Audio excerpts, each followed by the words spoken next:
High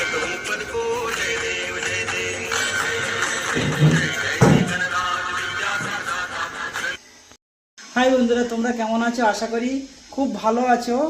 আজকে 26 তারিখ, কালকে 27 তারিখ। যত এখানে বোম্বেতে গণেশ পুজো হয়, তা আমার ছেলের, হ্যাঁ সব জায়গায় হয় বোম্বেতে, এখন সব জায়গায় হয়, কলকাতা হচ্ছে। তো আমার ছেলে স্কুলে কম্পিটিশানে, মানে কম্পিটিশানে গণেশ ঠাকুর বানিয়েছিল।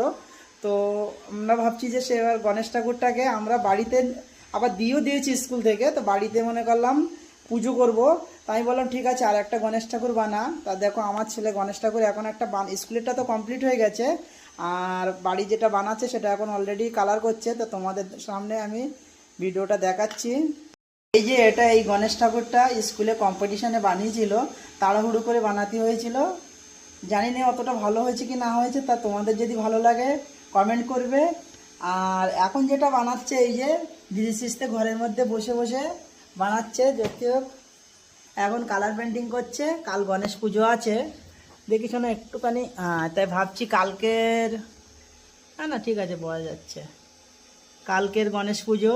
তাই বলছি ঠিক আছে, তোর হাত দিয়ে গণেশ পুজো হবে এই প্রথমবার বোম্বেতে আমাদের। তো আমার মেয়েও বানিয়েছে, কেন স্কুলে কম্পিটিশন তো থাকে। খুব ছোট গণেশ ঠাকুর বানিয়েছে আমার মেয়ে। তো আমার ছেলে মেয়ের গণেশ পুজোর কেমন হয়েছে প্লিজ তোমরা একটু কমেন্ট করবে। কালকে পুজো হবে, আগে আগে ভিডিও তোমাদের আরো দেখাবো। এখন আমার ছেলে দেখো বসে বসে কালার করছে।